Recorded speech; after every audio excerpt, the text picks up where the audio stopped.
Napaisip si Xinghua sa mga narinig niya, hindi niya inaasahan na aamin ito ng ganoon kadali, lalo din siyang naguluhan kung tama ba ang iniisip nila tungkol kay Shimero. Sinabi naman ni Yusuo kay Zumin lang na alisin nito ang tingin kay Shimero, dahil hindi pa nito nasasagot ang kanyang tanong. Humingi ng tawad ang ating bida at nilinaw ang kanyang sinabi. Ayon sa kanya, nagkamali lamang sila ng pagkakaintindi, dahil ang tinatanong niya ay kung may nakilala bang tusong decadent dragon si Shimero. Dagdag pa niya, sa kanyang palagay ay may isang utak sa likod ng lahat ng nangyayari, kung malaman nila ang kakayahan at galaw nito, may pagkakataon silang makuha ang hinahanap nila. Sa huli, nakahinga na ng maluwag si Shimero sa kanyang narinig. Kasabay nito, inilabas na ni Zumin lang si Bai Qi. Sinabi niya na silipin nila ang nasa ibaba, dahil ayon kay Shimero ay maraming mahalagang hiyas doon. Dahil dito, dali-dali naman sumulong pababa si Bai Qi habang naka-activate ang kanyang ice magic. Mula sa ibaba, tinanong ng ating bida kung may pugad ba ng decadent dragon sa lugar na iyon. Sumagot si Bai Qi na wala siyang nakita at walang decadent dragon na dumaan doon, habang masaya siyang naliligo sa bukal. Kasunod nito, nagtanong ang bida tungkol sa mga hiyas, at sinabi ni Bai Qi na itinago niya ang mga ito sa kanyang buntot. Makalipas ang ilang sandali, sinabi ni Zuming lang na malabo na silang makahanap ng decadent dragons kahit halughugin pa nila ang bawat sulok ng Pear Blossom Valley. Dahil dito, napagpasyahan nilang bumalik na lamang at makipagkita kay Fang Nianyan. Pagbalik nila, agad silang sinalubong ni Hu Beileng at tinanong kung kumusta ang kanilang naging pagpunta. Sumagot ang ating bida na nalinis na ang tubig, at ang mga decadent dragons sa labas ng Stone Village ay nawala na, bagaman may ilan pa ring nagtatago sa malalayong lugar. Humingi ng tawad si Song Luo kay Shimero, inamin niyang nagkamali siya sa paghusga at hindi niya ito agad naunawaan. Ngunit hindi naman nagsalita dito si Shimero, hinawakan ni Yusuo ang balikat ni Shimero at pinuri siya. Sinabi niyang malaki ang naging ambag nito sa pagtataboy ng mga decadent dragons sa mga nayon, at isa itong tunay na bayani tulad ng kanyang lola. Dahil dito, napangiti si Shimero at sinabing yun naman talaga ang nararapat niyang gawin. Makalipas ang ilang sandali habang kumakain, sinabi ng isang matanda ang kanyang pasasalamat sa grupo. Pinasalamatan niya sila sa paglilinis ng tubig at sa pagpuksa sa mga decadent dragons, saka nag-alok ng kasiyahan bilang pagdiriwang ng kanilang tagumpay. Nagtaka naman dito si Fang Nianyan kung bakit nga raw hindi pa kumakain ang ating bida. Ngunit wala man lamang sagot si Zuming lang at meron itong iniisip. Naisip niya na may kakaiba sa Pear Blossom Valley, kaya mas mabuti pang umalis siya roon sa lalong madaling panahon. Sinabi ni Hu Beileng sa matanda na may kaibigan siyang nagkasakit noong nakaraang taon at ipinadala para magpagamot. Ngunit mula noon ay wala na siyang balita tungkol dito. Nagpakita naman ng pakikiramay ang matanda at sinabi na nalulungkot siya sa nangyari, ngunit pinaalala rin niya na ang lahat ng tao ay may hangganan ang buhay. Kasabay nun, nagtanong si Zuming lang sa matanda kung totoo bang alam nito ang lihim sa pagpapahaba ng buhay. Dahil dito, bigla na lamang may napagtanto ang matanda sa sinabi ng ating bida. Sinabi din ni Zuming lang na hindi sila maaaring umalis doon, dahil ang nais nila ay ihiwalay ang sarili sa mga laban upang manatiling ligtas. Sa huli, tumawa ang matanda at tila sinang-ayunan na lamang ang usapan habang nagpapatuloy ang kanilang pag-inom. Maya-maya, naghanda na silang umalis, kaya nagpaalam na si Zuming lang sa dalawa. Sinabi niya na aalis na sila dahil may iba pa silang kailangang gawin. Dagdag pa niya, darating ang panahon na kailangan ng harapin ng dalawa ang mga decadent dragons nang sila na lamang ang mag-isa. Bilang pasasalamat, inabot naman sa kanya ang isang supot ng mga hiyas para sa kanyang naging tulong, at tinanggap ito ni Zuming lang. Habang naglalakad sila, napansin ni Yusuo ang pagbabago kay Zuming lang kaya sinabi niya na tila iba na ito. Nagtanong din siya kung aalis na ba sila nang hindi nilulutas ang lahat ng problema sa mga decadent dragons. Ngunit diretsyong sumagot si Zuming lang na ayaw na niyang manatili pa roon. Nagtaka naman dito si Hu Beileng kung anong araw ang nangyayari. Ipinaliwanag ni Fang Nianyan kay Hu Beileng na kakaiba ang katahimikan sa lugar, walang mga batang naglalaro, walang mga babaeng nag-uusap, at wala ring mga nagtitinda. Dagdag pa niya, ni kahit tunog ng mga hayop ay wala siyang naririnig, dahil dito, napansin ni Hu Beileng na tila may mali at sinabi niyang nakakatakot ang sitwasyon. Sinabi ni Xinhua na may bagay na hindi pa nila nalalaman kung bakit isang napaka-isolated na lugar ang Pear Blossom Valley. Nagulat si Yusuo nang marinig ang paliwanag na ang lugar ay hindi lang basta pinamumunuan ng mga spiritualist, kundi isa palang nayo na puno ng mga patay. Lalong nakadagdag sa kanyang pagkabigla ang sinabi ni Xinhua na dati itong tinitirhan ng libu-libong tao, ngunit ang mga nakikita nila ngayon ay pawang mga spiritualist lamang. Wika ng ating bida na ang mga patay na taga-nayon na kanilang nakasalamuha sa Stone Village ay hindi kinokontrol ng mga decadent dragons, sa halip, sila ay kontrolado ni Shimero. Dahil dito, napaisip siya kung si Shimero ba ang nag-utos sa mga decadent dragons upang lipulin ang buong nayon. Natakot si Fang Nianyan at nagtanong kung totoo bang araw ang mga multo, at sabay yakap ito kay Yusuo. Ipinaliwanag ni Xinhua na hindi lahat ng spiritualist ay kayang kontrolin ang kaluluwa, tanging ang mga makapangyarihan lamang ang may kakayahang gawin yun, at kaya pa nilang magmukhang buhay ang mga kaluluwa. Dagdag pa niya, ang Pear Blossom Valley ay lugar kung saan naninirahan ang mga spiritualist, doon, pinamamahalaan nila ang bawat nayon sa pamamagitan ng pagkontrol sa mga kaluluwa, kaya naman akala ng mga tagalabas ay isa lamang itong simpleng liblib na lugar.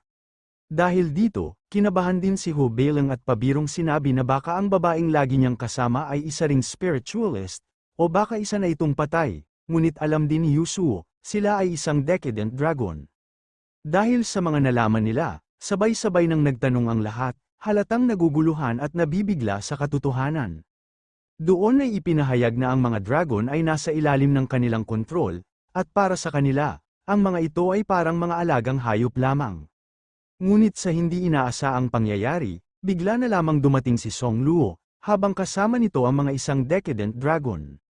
Dahil dito, labis ang pagkagulat ng ating bida dahil hindi niya nga raw inaasahan si Song Luo pala ang kanilang kalaban.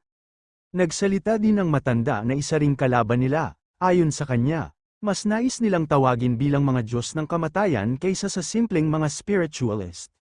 Sa una pa lang, sila na ang may kapangyarihan na kumontrol sa mga decadent dragon, kaya ang naranasan nila ay kagagawan nila. Dahil sa revelasyong yun, hindi napigilan ni Hu Beileng ang kanyang galit, itinuro niya ang matanda at mariing sinabi na ang mga decadent dragons ay mga lingkod ng tinatawag nilang mga Diyos ng kamatayan, at malinaw na sila ang tinutukoy nito. Dagdag pa niya, kaya pala hindi pa nauubos ang mga dragon ay dahil sila mismo ang nasa likod ng lahat ng ito. Seryosong sinabi ng matanda na dahil nabunyag na nila ang lihim, wala nang paraan para makaalis pa sila dito. Kasabay nito, inilabas niya ang kanyang kapangyarihan at agad na pinalibutan ng matinding enerhiya ang paligid. Sa isang iglap, nagsimulang yumanig ang lupa at naglabasan ang mga bangkay mula sa paligid, at kontrolado niya ang mga ito. Nagulat ang ating bida nang mapagtanto nilang hindi lang simpleng kalaban ang matanda, kundi isa itong nilalang na kayang mag-utos sa mga patay. Dahil dito, napagtanto ng ating bida na isa itong bitag na puno ng mga libingan, at yun din ang dahilan kung bakit hindi sila pinayagang manatili roon ng matagal. Kasunod noon, kumilos na din si Song Lu, kaya agad itong sumipol upang tawagin ang kanyang alagad. Dahil dito, naglabasan ang mga napakaraming decadent dragon sa ere. Napansin naman ito ni Zhu Minglang, kaya dali-dali na siyang kumilos, at pinalabas niya si Muye, Cheng Chuo, at si Bai Qi, habang inuutusan niya si Cheng Chuo na kainin itong prutas na hawak niya.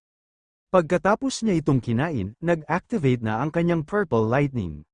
Kasabay nun, agad-agad na siyang umatake sa mga decadent dragon, at sa bilis ng kanyang mga baging walang kahirap-hirap niyang hinuli ang mga halimaw. Dahil dito, pinaslang na niya ang mga ito na para bang ipis lamang sa kanya. Kasunod nito, inutusan naman ng ating bida si Bai Qi na gawing yelo ang mga zombie. Dahil dito, gumamit si Bai Qi ng kanyang Chili Frost, at nagbuga ito ng napakalakas na enerhiya. Napaisip ang matanda at napamura, napagtanto niyang mas malakas pala si Zhu Minglang kaysa sa inaasahan niya, lalo na nang madaling natalo ng puting dragon nito ang kanyang mga alagad. Maya-maya, tinanong niya si Shimero kung humingi na ba siya ng tulong sa ikatlo at ikaapat na nayon, at sumagot naman si Shimero na oo, ngunit halatang kinakabahan siya sa sitwasyon. Kasabay nito, muling naghanda ang matanda at galit na sinabi na hindi dapat sila minamaliit ng mga ito. Dagdag pa niya, kapag dumating na ang kanilang mga kakampi, wala na raw magiging paraan para makatakas ang ating bida. Agad niyang inilabas ang kanyang kapangyarihan at marahas na hinampas ang lupa, dahilan upang sumabog ang enerhiya sa paligid. Sa isang iglap, naglabasan ang mga kristal at muling nagtipon ang mga bangkay, bumuo ng isang nakakatakot na formation. Dahil dito, lumabas ang napakaraming zombie. Nagulat naman dito si Yasuo sa pagpapalabas ng matanda ng mga zombie. Kaya agad siyang kumilos at ginamit nito ang kanyang mystic arts, dahil alam niya na mas madaling talunin ang mga zombie sa pamamagitan nito. Kasabay nun, pinalabas niya ang kanyang mystic arts niyang dragon na may kapangyarihan ng golden fire. Kasunod nito, dali-dali niya itong inutusan na ubusin niya nga raw ang mga zombie, dahil dito, nagpalabas ng matinding apoy ang dragon patungo sa mga zombie. Natakot naman ang ating bida kay Yasuo dahil napakabayolente nga raw nito. Dahil sa ginawa ni Yasuo na pag-atake, tuluyan ang naubos ang mga zombie, at naging abo na lamang sila. Nagulat ang matanda sa ipinakitang lakas ni Yasuo, lalo na sa mabilis nitong pagpuksa sa kanyang mga zombie. Dahil dito, agad itong napatanong kay Shimero kung nasaan na ang kanilang mga kasamahan. Ngunit nang sumagot si Shimero na papunta pa lamang ang mga ito. Napansin ng matanda na tila may mali, kaya pinagdudahan niya ang dalaga. Sa hinala niyang niloko siya, galit nitong inakusahan si Shimero na sinadya siyang linlangin nito. Hindi na ito nagdalawang isip at bigla niyang sinaktan si Shimero. Pagkatapos nito, sinakal siya ng matanda, mariing hinawakan ng leeg nito habang nakadagan sa kanya. Sinabi din niya na isang taksil si Shimero at kailangan na nitong mamatay. Nang makita ang nangyayari, labis na nag-alala si Xinghua sa kalagayan ni Shimero, kaya humingi ito ng tulong sa ating bida na iligtas nga raw nila si Shimero, at sinabi din niya na malaki ang naitulong niya sa kanila, kaya wag nga raw nila itong pabayaan. Sumang-ayon naman dito ang pogi nating bida, at sinabi nito kay Xinghua na wag nga raw itong mag-alala dahil magiging okay lang siya, sabay labas nito kay Muye. Sumigaw naman si Song Luo sa kanyang ama na mag-ingat nga raw ito, dahil malapit na sa kanya ang sandata ng ating bida. Ngunit huli na ang matanda, kaya sa isang iglap, pinakawalan niya ang kanyang espada at walang pag-aatubiling tinamaan ang matanda sa kanyang dibdib, dahilan upang mapahinto ito sa pananakit kay Shimero. Nang makita ang sinapit ng kanyang ama, agad na napasigaw si Song Luo at nabalot ng matinding galit at pag-aalala. Nagbanta pa siyang papatayin ng lahat at gagawin silang mga aso niya. Wala naman pakialam si Zhu Minglang sa mga sinasabi nito, kaya nakuha pa niyang sinabihan ang hangal na maghanda nga raw ito. Kasunod nun, pinakawalan niya ang Fire Sword, Coiled Dragon, isang nag-aalab na atake na umikot na parang dambuhalang dragon, at isa-isa nitong pinapatay ang mga Decadent Dragon. Pagkatapos nito, agad namang sumugod si Song Luo kay Zhu Minglang, habang nilalamon na siya ng galit sa kanyang emosyon. Inutusan naman ng ating bida si Muye na sabayan ang kalaban. Kaya sa isang iglap, nagkaroon dito ng napakalakas na sword flash na tumama sa kalaban, dahil dito, hindi na ito nakaiwas pa at diretsyong bumaon ito sa katawan ni Song Luo. Dahil sa tindi ng tama, tumilapon siya at bumagsak ng malakas sa lupa, ngunit ang kasabay nito, pumunta sa kanya ang mga Decadent Dragon at dali-dali siyang kinain nito hanggang mamatay. Sinabi ni Zhu Minglang na sa halip na maging mga alaga, sinamantala siya ng mga bulok na dragon upang makapatay pa ng mas maraming tao. Pagkatapos nito, agad niyang pinakawalan ang kanyang kapangyarihan upang ubusin ang mga natitirang Decadent Dragon, kaya sunod-sunod na nagliyab na atake ang tumama sa mga dragon, kasabay ng kanyang paggamit ng Destructive Eyes. Napagtanto ng ating bida na matapos maibalik ang kanyang bloodline, nakamit na ni Bai Qi ang isang misteryosong sining na hindi nila inaasahan. Tinuro ni Hu Beilang ang papalayo ng mga Batwing Dragons at sinabi niyang tumatakas na ang mga ito. Dagdag din ni Shimero, kaya niya pa raw utusan ang mga ito na bumalik, sabay palabas ito ng kanyang kakayahan. Kasabay nito, kinontrol ni Shimero ang wala ng buhay na katawan ng matanda, dahilan upang magulat ang ating bida nang makita nilang muli itong kumilos kahit patay na. Kasunod nun, inataas nito ang kanyang kamay, kaya dali-dali niyang kinuha ang kontrol sa mga halimaw. Natuwa si Zhu Minglang, at sinabihan niya si Yasuo na siya na nga raw ang bahala sa mga iyon. Sumang-ayon naman si Yasuo, kaya agad namang nagpakawala ang kanyang dragon ng napakalakas na apoy, dahilan upang magkaroon dito ng pagsabog.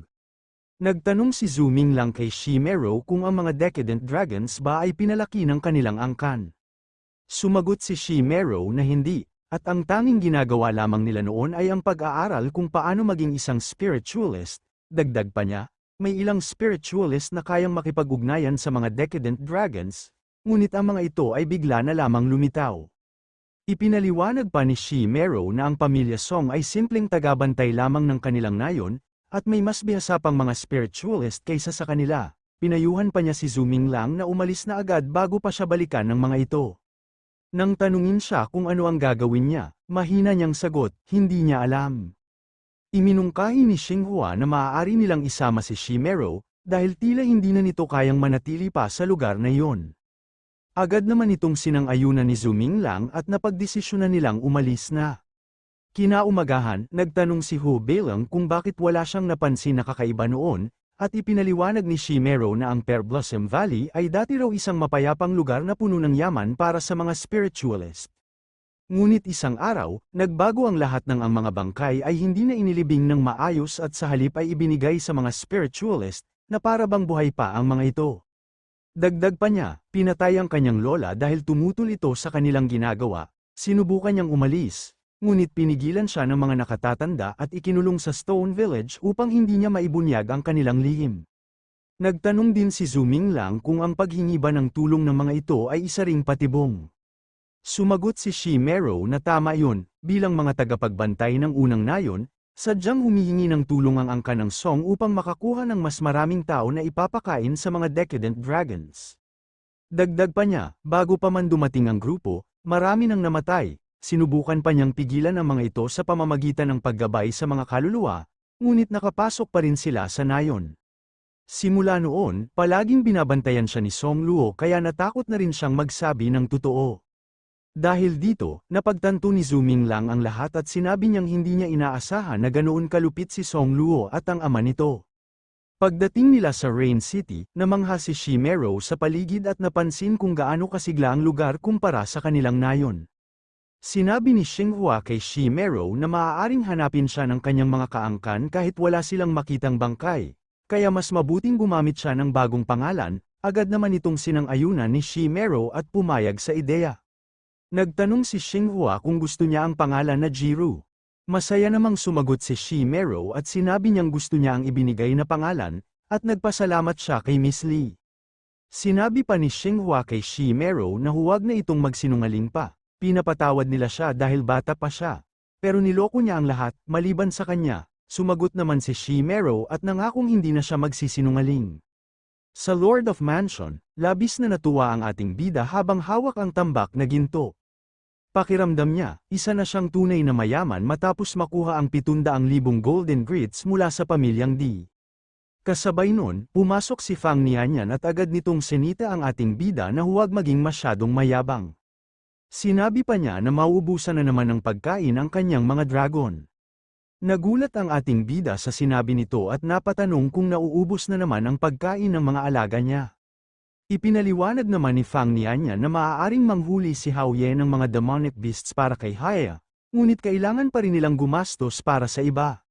Dagdag pa niya, umaabot na sa humigit kumulang 150,000 golden grits ang nagagastos sa loob ng 2 buwan para sa pagkain ni Bai Chi. Sa pagkakataong ito, pinili niya ang moon crystals dahil mas bagay ito habang unti-unting bumabalik ang lakas ng dugo nito. Nagulat ang ating bida nang marinig niya na umaabot sa 75,000 golden grits ang gasto sa loob lamang ng 1 buwan, napagtanto niya na napakalaki pala ng kinakailangang pera sa ganitong gawain. Dahil dito, naisip niya na ibenta ang mga nakuha niyang soul cores ng mga dragon, dahil tiyak na malaki ang halaga ng mga ito. Sinabi pa ni Fang Nianyan, kung magkakaroon sila ng tamang paraan o koneksyon sa pagbebenta sa Rain City, mababawasan pa ang gasto sa transportasyon ng halos 40%. Hindi lang yun, sinabi rin niya na bilang City Lord, maaari rin siyang mangolekta ng buwis, na makakatulong para mas mapunan ang kanilang gastusin. Masayang sinabi ni Fang Nianyan na kahanga-hanga ang ginawa ng Grey Wolf Cavalry, dahil hindi lamang nila tinuldukan ang kanilang masamang nakaraan, kundi tumulong pa sila sa pagpuksa ng mga bandido at pag-escort ng mga trade caravan sa Brown Continent. Makikita ang tuwa at paghanga sa kanyang mga mata habang ikinukwento ito, na tila proud siya sa mga pagbabagong nagaganap. Samantala, sinabi naman ng ating bida na nag-apply na sila para magamit ang City Seal. Sa tulong nito, mas magiging maayos at opisyal nilang maisa sa katuparan ang kanilang plano.